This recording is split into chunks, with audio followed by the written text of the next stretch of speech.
ভয়াবহ সংঘাত, রক্তক্ষয়ী বিমান হামলা আর চরম অনিশ্চয়তার মাঝে অবশেষে নতুন নেতার নাম ঘোষণা করল ইরান। তেহরানের আকাশে যখন যুদ্ধের কালো ধোঁয়া, ঠিক তখনই দেশটির সর্বোচ্চ ধর্মীয় নেতা হিসেবে স্থলাভিষিক্ত হলেন মোস্তফা খামেনি। আর এই নিয়োগ ঘিরেই এখন বিশ্ব রাজনীতিতে শুরু হয়েছে নতুন মেরুকরণ। গত 28শে ফেব্রুয়ারি এক ভয়াবহ ড্রোন ও বিমান হামলায় প্রকম্পিত হয়েছিল তেহরান। আমেরিকা ও ইসরায়েলের সেই যৌথ অভিযানে প্রাণ হারান ইরানের দীর্ঘ সময়ের শীর্ষ নেতা আয়াতুল্লাহ আলী খামেনি।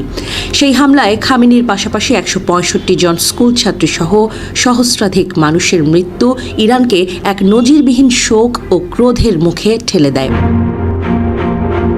বাবার মৃত্যুর ঠিক 9 দিনের মাথায় গতকাল রবিবার ইরানের অ্যাসেম্বলি অফ এক্সপার্টস এক জরুরি বৈঠকে বসে। 88 সদস্যের এই ক্ষমতাধর পরিষদ শেষ পর্যন্ত 56 বছর বয়সী মোস্তফা খামেনির কাঁধেই তুলে দেয় দেশের ভার। বিশেষ বাহিনীর অত্যন্ত ঘনিষ্ঠ এবং প্রভাবশালী এই ক্লারিক এখন থেকে ইরানের ভাগ্যবিধাতা। মোস্তফার এই নিয়োগকে কেন্দ্র করে যখন পশ্চিমা বিশ্বে কানাঘোষা তুঙ্গে, ঠিক তখনই পাশে দাঁড়িয়েছে ড্রাগন সাম্রাজ্য।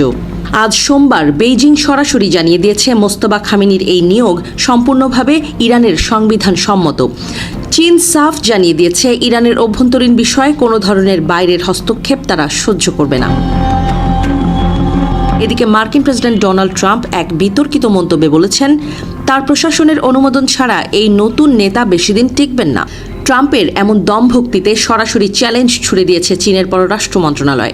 মুখপাত্র গুয়ো জিয়াকুন পাল্টা জবাবে বলেছেন, সার্বভৌম দেশের স্বাধীনতায় হস্তক্ষেপ করার অধিকার কারো নেই। মোস্তফা দায়িত্ব নেওয়ার ঠিক পরেই পরিস্থিতি আরও উত্তপ্ত হয়ে উঠেছে। গত কয়েকদিনে ইরান পাল্টা ড্রোন ও মিসাইল হামলায় বিদ্ধ করেছে ইসরায়েল এবং উপসাগরীয় অঞ্চলের একাধিক মার্কিন সামরিক ঘাঁটি। পুরো মধ্যপ্রাচ্য এখন এক বিশাল আগ্নেয়গিরির মুখে দাঁড়িয়ে, যা যে কোনো মুহূর্তে বিস্ফোরিত হতে পারে। যুদ্ধের এই উন্মাদনায় প্রাণ যাচ্ছে সাধারণ মানুষের। চীন অবিলম্বে এই সামরিক সংঘাত বন্ধ করে আলোচনার টেবিলে বসার আহ্বান জানিয়েছে। বেইজিংয়ের মতে হামলা পাল্টা হামলা কোনো সমাধান নয়, বরং আঞ্চলিক অখণ্ডতা বজায় রাখাই এখন সবচেয়ে বড় চ্যালেঞ্জ। 1979 সালের বিপ্লবের পর তৃতীয় সুপ্রিম লিডার হিসেবে মোস্তফা খামেনির এই যাত্রা মোটেও মসৃণ হবে না। একদিকে পশ্চিমা অবরোধ ও হামলা, অন্যদিকে দেশের ভেতরে বিশৃঙ্খলা, সব মিলিয়ে মোস্তফা কি পারবেন ইরানের এই কঠিন সময় পার করতে, নাকি মধ্যপ্রাচ্যের এই আগুন গ্রাস করবে বিশ্ব শান্তিকে?